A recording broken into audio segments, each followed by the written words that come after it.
Feliz sábado, Dios me les bendiga. Nos vemos otra vez, ¿cierto? Qué bueno verles, ¿cierto? Beatriz, Saúl y sus hijos, bienvenidos a todos ustedes. He tenido una mañana bastante agitada en el primer servicio, tuve la oportunidad de predicar aquí, un tema basado en Apocalipsis 1, y después tuve que salir porque tenía un tema también, una iglesia por Zoom, y ahora estoy aquí por tercera vez. Así que espero que me alcance la voz, amén. Que así sea. En esta ocasión he querido tocar un tema que una vez lo prediqué aquí, pero en la mañana, entonces me sugirieron que lo tuviera en la tarde también para que todos seamos bendecidos, y es acerca del silencio de Jesús. ¿El silencio de quién? El silencio de Jesús. Vamos a esperar que allá atrás se organicen un poco más para entonces poder comenzar. Muy bien. Silencio de Jesús. Vamos a pedirle el favor a Arley Bernal. El silencio de Jesús. Vamos a hacer algunas preguntas. La siguiente pregunta que vamos a responder en ese tema es: ¿fue Jesús legalmente prendido, legalmente procesado y justamente condenado según la ley judaica en ese entonces? Son las preguntas que vamos a responder a continuación. Y vamos a ver qué dice San Juan capítulo 18, el versículo 3. Vamos a buscar en la Biblia. Voy a dar algunos datos que la primera vez no di, así que van a haber algunos cambios, pero ¿qué dice San Juan capítulo 18, versículo 3? Muchas gracias. Allí nos dice la palabra de Dios lo siguiente. Llevaron, versículo 3, muy bien. Judas pues, tomando una compañía de soldados y guardia de los principales sacerdotes y de los fariseos. ¿Cuántos grupos se mencionan aquí? 3. Compañía de soldados, ¿quién más? Los guardias de los principales y los fariseos. Los guardias de los principales sacerdotes y los fariseos. ¿Cómo iban? Dice allí. ¿Fue allí con qué? Con linternas, antorchas y ¿qué más? Y armas. Pero los tres grupos, el primer grupo era una compañía de ¿qué? De soldados, y lógicamente eran soldados judíos o soldados romanos. Eran romanos. Ahora, ¿quién estaba bajo el yugo de quién? ¿Los romanos de los judíos o judíos de los romanos? Los judíos de los romanos, y por lo tanto los soldados no tenían que obedecer órdenes a los judíos. Si los soldados estaban allí con los judíos, era porque alguien le había dado esa orden. Y el único representante del gobierno romano en Judea era ¿quién? Poncio Pilato. Ahora, los judíos tuvieron que convencer a Poncio Pilato para que le dieran la compañía de soldados ¿qué? Romanos. ¿Qué es una compañía de soldados romanos? Una compañía viene siendo una cohorte romana. Una cohorte romana era la 10ª parte de una legión romana. Y una legión romana eran 6,000 soldados. Así que la 10ª parte de 6,000 soldados eran ¿cuánto? 10ª parte de 6,000 viene siendo 600 soldados. Más los guardias del templo de Jerusalén, más los fariseos, podríamos estar hablando alrededor de unas 1,000 personas para capturar a un solo hombre. Tantas personas con armas, con antorchas y palos y todo eso para capturar a un solo hombre que supuestamente era criminal. Porque Pilato lo que quería era garantizar la fiesta judía porque estaba por comenzar ¿qué cosa? La Pascua. Y Pilato no gozaba de buena fama ante Tiberio César porque ya había sido acusado de varias revueltas según Lucas 18, así que Lucas 13, así que él quería evitar algún problema más con los judíos porque su puesto iba a estar en riesgo. Así por prevenir, él envió a esta compañía de soldados romanos. Más adelante vamos a ver por qué estaban allí. Ahora, en cuanto al juicio de Jesús, se le hizo 6 juicios. Se le hicieron 6 juicios en un mismo día, en cuestión de unas 12 horas. O sea, ¿por qué tantos juicios? Y vamos a pedirle que lo transmita. Los 6 juicios de Jesús. El primer juicio que se le hizo a Jesús fue delante de ¿quién? De Anás, en el atrio de Anás.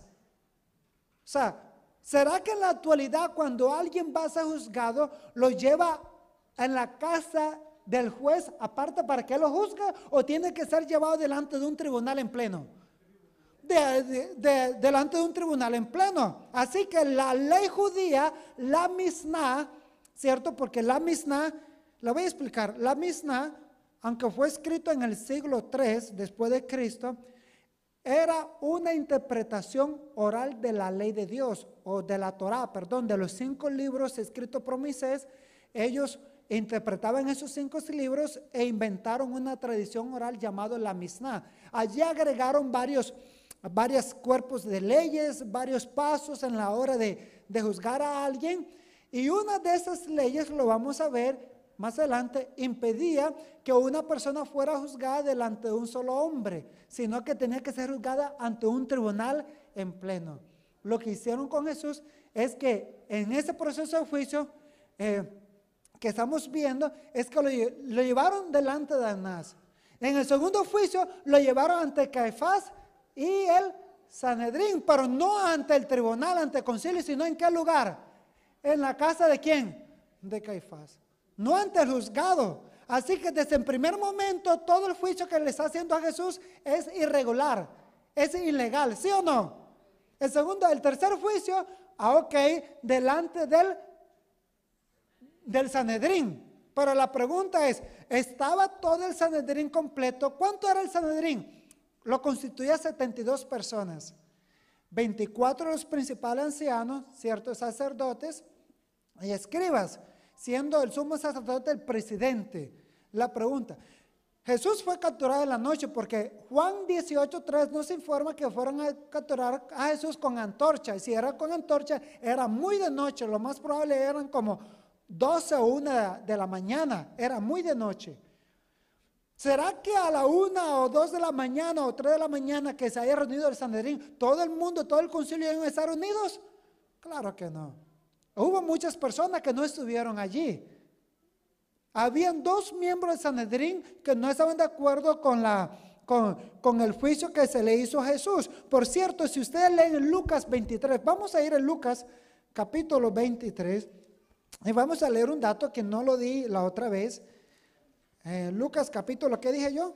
23, y vamos a leer el versículo 50 y 51. Lucas capítulo 23, versículos 50 y 51 dice, había un varón llamado como José de Arimatea, ciudad de Judea, el cual era miembro del ¿qué? Del concilio, era miembro del Sanedrín. Y dice que ese hombre era bueno y justo. Versículo 51, ese que también esperaba el reino de Dios, ¿qué no había hecho? No había consentido en el acuerdo ni en los hechos de ellos, es decir, del concilio. Él no participó del juicio de Jesús y tampoco estaba aprobando la decisión de ellos. Otro personaje más, si vamos a San Juan capítulo 7, San Juan capítulo 7, el versículo 50, vamos a ver otros datos importantes. Estamos investigando aquí el proceso que se le hizo a Jesús. ¿Qué libro dije yo? Juan 7, versículo 50 y 51. Dice, les dijo Nicodemo, el que vino a él de noche, el cual era uno de ellos, ¿juzga acaso nuestra ley a un hombre si primero no lo oye y sabe lo que ha hecho? ¿Y qué le respondieron a Nicodemo el concilio? Respondieron y le dijeron, ¿eres tú también qué? Galileo, escudriña y ve que de Galilea nunca se ha levantado un profeta. O sea, Nicodemo defendía ¿a quién? A Jesús. Y aunque aquí está hablando de otro contexto, nos damos cuenta que Nicodemo tenía una inclinación hacia Jesús. Y él no iba a estar de acuerdo, ni José de Arimatea iba a estar de acuerdo contra el juicio de ¿quién? De Jesús. Había irregularidades. Y ellos no convocaron a esas dos personas porque sabían que iban a colocar divisiones. Interesante. Vamos a seguir analizando la imagen, la diapositiva. El otro juicio fue delante de ¿quién? De Pilato. Y ahí podemos ver, ¿cierto? Que hubo otro juicio ante Herodes y el último fue ante ¿qué? Pilato. Y vamos a ver que todo fue una manipulación. Todo fue irregular. ¿Cierto? Presentarse ante diferentes personajes, todo fue irregular. Y en las siguientes imágenes vamos a ver qué prohibía la Misná, ¿cierto? ¿Qué prohibía la ley judía? Primero que todo, se prohibía el empleo de espía en procesos ¿qué? Y ellos usaron un espía para capturar a Jesús. ¿A quién usaron? A Judas, era prohibido. Segundo, el arresto de un hombre era prohibido en las horas de la noche y ellos capturaron a Jesús en la madrugada. Tercero, el acusado debía ser acusado delante de un tribunal regular, que ya lo vimos, y ellos lo primero que hicieron fue llevarlo delante de la casa de Anás y después de Caifás. Y por último, no se le permitía herir a nadie mientras estaba en un juicio. ¿Y qué hizo el alguacil cuando él le respondió una pregunta al sacerdote? Le pegó una ¿qué? Cachetada. Y usted recuerda que los alguaciles en la antigüedad usaban un bolillo, un cilindro, y lo más probable es que ese tuviese algo en su mano. Quien hirió el rostro de Jesús, algunos dicen que quizás se le pegó en la cara y se le pegó en la nariz, haya que producido alguna herida en él. Otra cosa que podemos seguir adelante en la siguiente diapositiva, es que no debía llevarse un juicio en un día ¿qué? Viernes, ni tampoco un día anterior a una fiesta ¿qué? Religiosa. Y ellos juzgaron a Jesús en un día viernes y en una fiesta religiosa de la Pascua. ¿Por qué no se debía llevar el juicio en un día viernes? Porque si la sentencia era de inocencia, en ese mismo día se declaraba, ¿cierto?, a favor de la persona.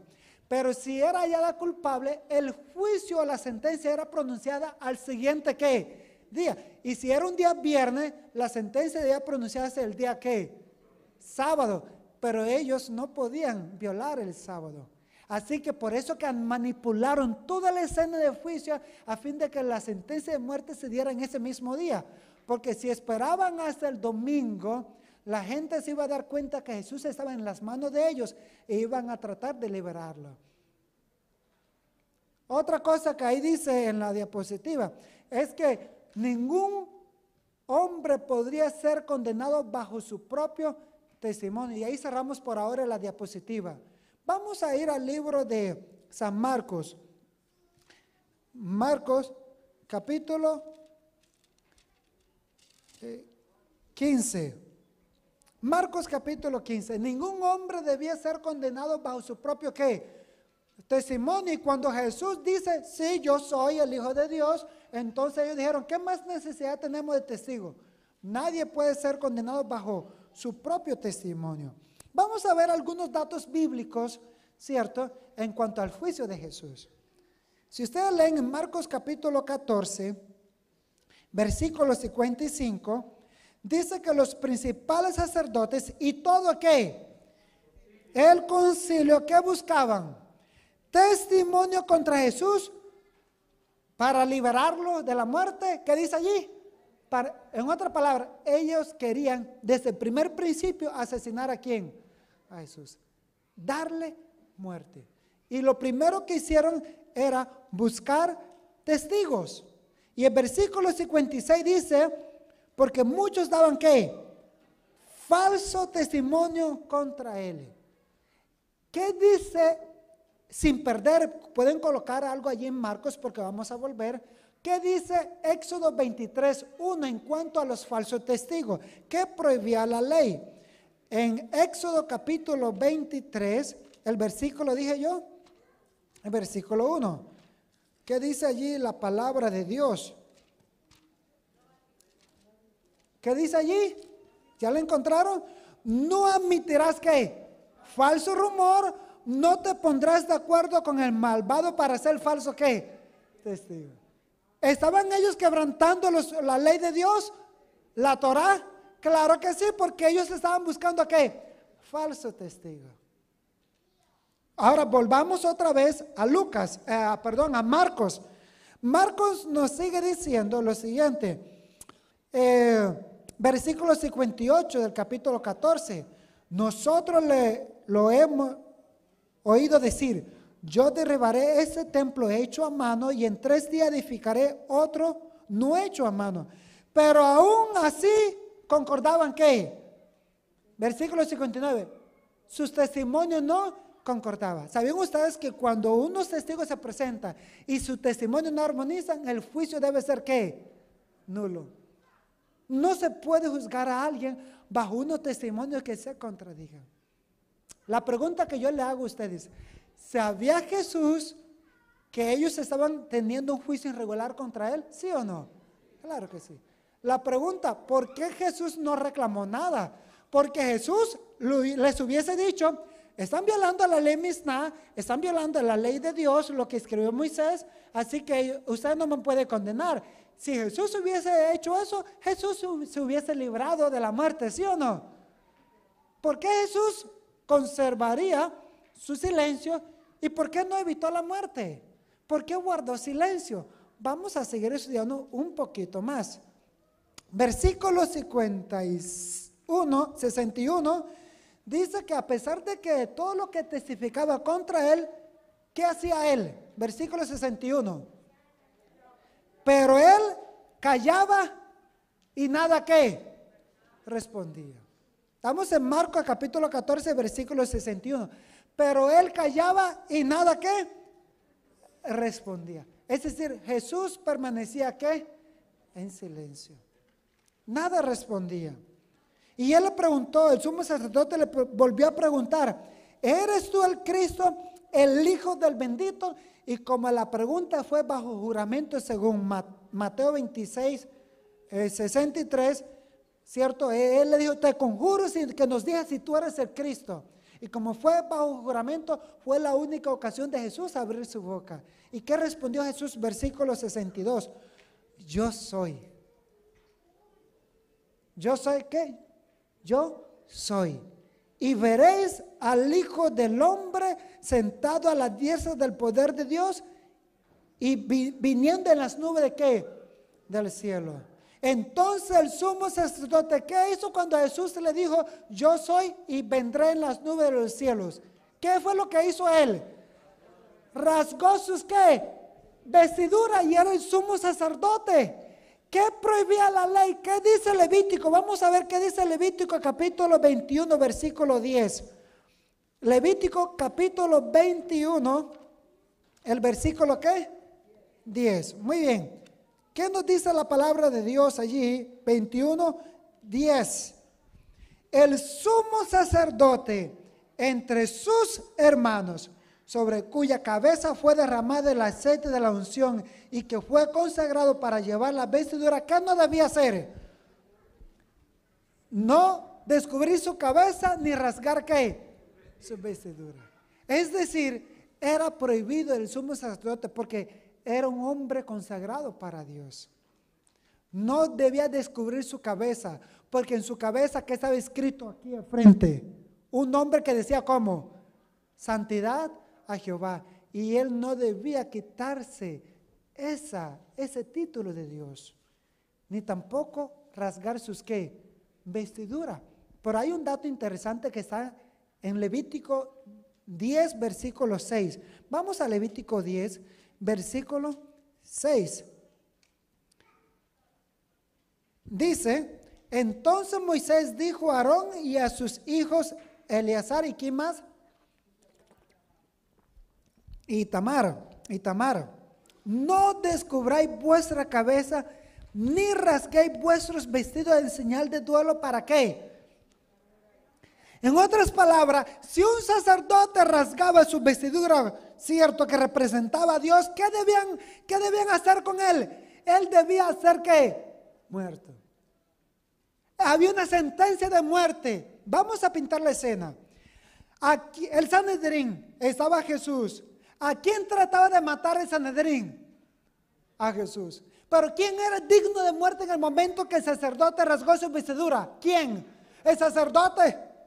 O sea, querían asesinar a alguien por violar la ley de Dios, sabiendo que ellos mismos estaban violando sus propias leyes. Y el sumo sacerdote, en ese mismo momento, el pueblo debía aplicar la sentencia de muerte, pero no hizo nada.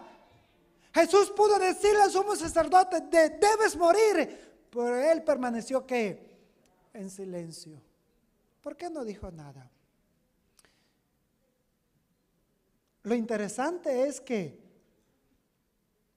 el sumo sacerdote quería matar a Jesús, pero no sabía que con la muerte de Jesús lo estaba librando a él de su propia sentencia de muerte, porque él debía morir. Y eso pasa con cada uno de nosotros. Todos nosotros somos culpables de la muerte de Jesús, porque nuestros pecados llevaron al Hijo del Hombre a ser crucificado. Nosotros, al igual que sumos sacerdotes, hemos quebrantado de la ley de Dios de alguna u otra manera, porque la paga del pecado es ¿qué? Es muerte. Y hemos pecado y la sentencia contra nosotros es ¿qué? Es muerte. Nosotros deberíamos haber muerto. Pero ¿qué dijo el apóstol Pedro en 1 de Pedro capítulo 2, versículo 24? ¿Qué dice allí el apóstol Pedro? ¿Qué hizo Jesús? En 1 de Pedro capítulo ¿qué? Capítulo 2, el versículo 24. ¿Qué dice allí? Él mismo llevó nuestros pecados en su cuerpo sobre ¿qué? Madero. Para que nosotros, estando muertos a los pecados, vivamos ¿a qué? A la justicia. Por sus heridas habéis sido sanados.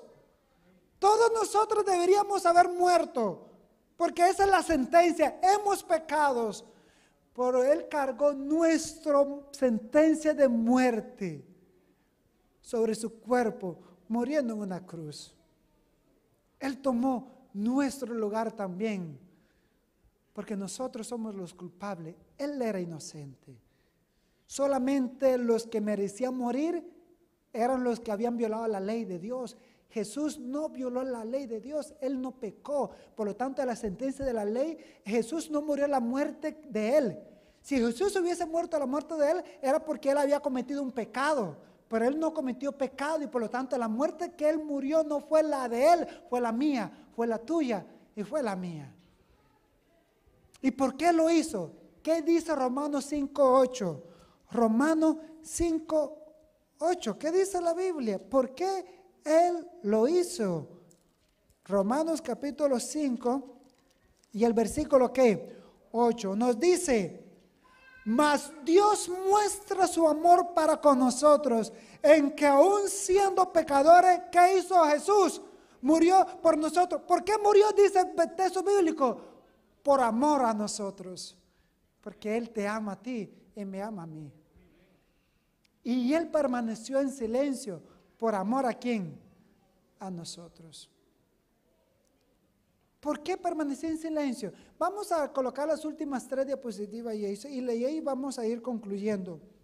¿Cierto? ¿Qué dice la sierva de Dios en Historia de la Redención en la página 220? El enemigo esperaba que tanta burla y violencia arrancara del Hijo de Dios alguna ¿qué? Queja o murmuración. En otras palabras, el que quería que Jesús hablara, ¿quién era? Satanás. ¿Por qué? Porque así, de esa manera, hubiese fracasado ¿qué cosa? El plan de ¿qué? De la redención. Eso es lo que dice aquí, o que manifestara su poder divino y se librara de la multitud y de que de esa manera fracasara el plan de la salvación. En otras palabras, Jesús permaneció en silencio porque Él tenía un plan y era salvarnos. Porque si Él hablaba, todo se iba a venir abajo, pero todo lo soportó porque Él estaba pensando en ti y en mí. Y lo guardó todo en silencio por amor a nosotros. Y hay una cita más interesante, la que sigue, ¿cierto? La que sigue. Dice: cuando Cristo fue tratado con desprecio, sintió una fuerte, ¿qué dice allí? Tentación de manifestar su carácter divino. Es decir, lo trataron con injusticia y sintió una fuerte tentación de librarse, de manifestar su poder divino, pero se aguantó, lo soportó todo, porque estaba pensando en nuestra salvación, porque estaba pensando en ti y en mí, todo por amor. Así que el sufrimiento de Jesús no solamente fue cuando recibió sus clavos, sus heridas. El sufrimiento de Jesús también fue en su silencio por ti y por mí. Por eso que hay una cita que está en Isaías. Voy a hacer un llamado con esa cita. En Isaías capítulo 53, versículo 12. ¿Qué dice allí? Me gusta esa versión que voy a presentarle, que Jason me va. En la versión del traducción del lenguaje actual, dice allí Isaías que Jesús fue ¿qué?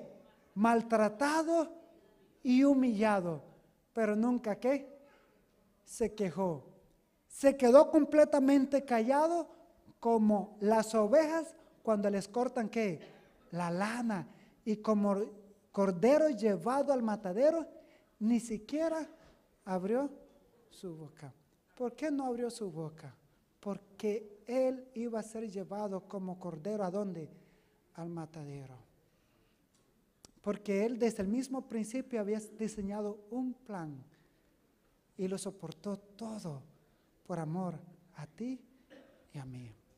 La pregunta que yo le hago, frente a este mensaje que ustedes escucharon, ¿vale la pena entregarle todo a ese Dios todopoderoso? ¿Vale la pena servirle y entregarle nuestro amor? Él lo entregó todo por ti. Arriesgó el cielo, su estabilidad en el universo. Si él hubiese fallado en un punto, todo se hubiese perdido. Pero él arriesgó todo el universo por salvarte a ti y a mí. ¿Qué espera él de ti? Él espera que tú le entregues todo a él.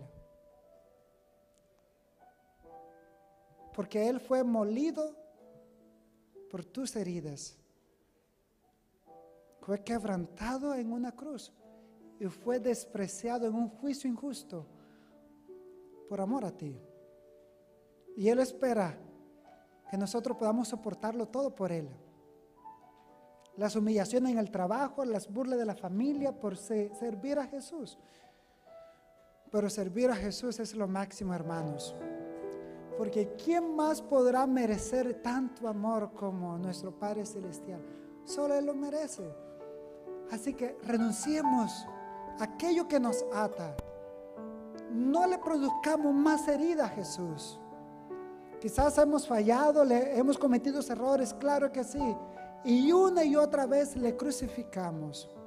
Pero basta ya. Para. Él no merece que uno le falle. Pero si le fallamos, dice 1 Juan 1:5, si confesamos nuestros pecados, Él es fiel ¿qué? Y justo para perdonarnos y limpiarnos de nuestra ¿qué? Maldad. Él es justo y Él está dispuesto a restaurarnos a fin de que su amor, escuche bien, solo el amor de Jesús puede inspirar en nuestro corazón amor hacia Él, porque el amor infunde amor y el amor de Jesús debe ser el mayor motivo para amarle y glorificarle y seguirle todo a Él. ¿Cuántos de nosotros queremos decirle, Señor, me rindo todo a ti, no quiero fallarte más, quiero servirte? Y colocándose de pie quieren decirle al Señor Jesús, te entrego mi vida y quiero pensar siempre en ti, porque tú siempre pensaste en mí. Vamos a orar. Señor Dios Todopoderoso, todo lo soportaste en silencio por amor a nosotros. Oh, qué gran amor, inmensurable amor. Y como dice el himno, aunque todo el mar fuera una tinta Y todo árbol, un papel, no alcanzaríamos a describir la inmensidad y la profundidad de tu amor. Queremos amarte. Queremos dejar de producirte heridas cuando te ignoramos y cuando no pensamos en ti. Pero en esos momentos, oh Dios, rendimos nuestras vidas. Queremos que tú seas parte de ella en todos los sentidos y que podamos renunciar a todo por amor a Jesús. Perdónanos, oh Dios, porque te hemos fallado. No merecemos tanto amor, pero aquí estamos una y otra vez. Restáuranos, transfórmanos y permítanos ver tu gloria y decir: he aquí, este es nuestro Dios, a quien hemos esperado, y Él nos salvará. Gracias por escucharnos. En el nombre de Jesús. Amén.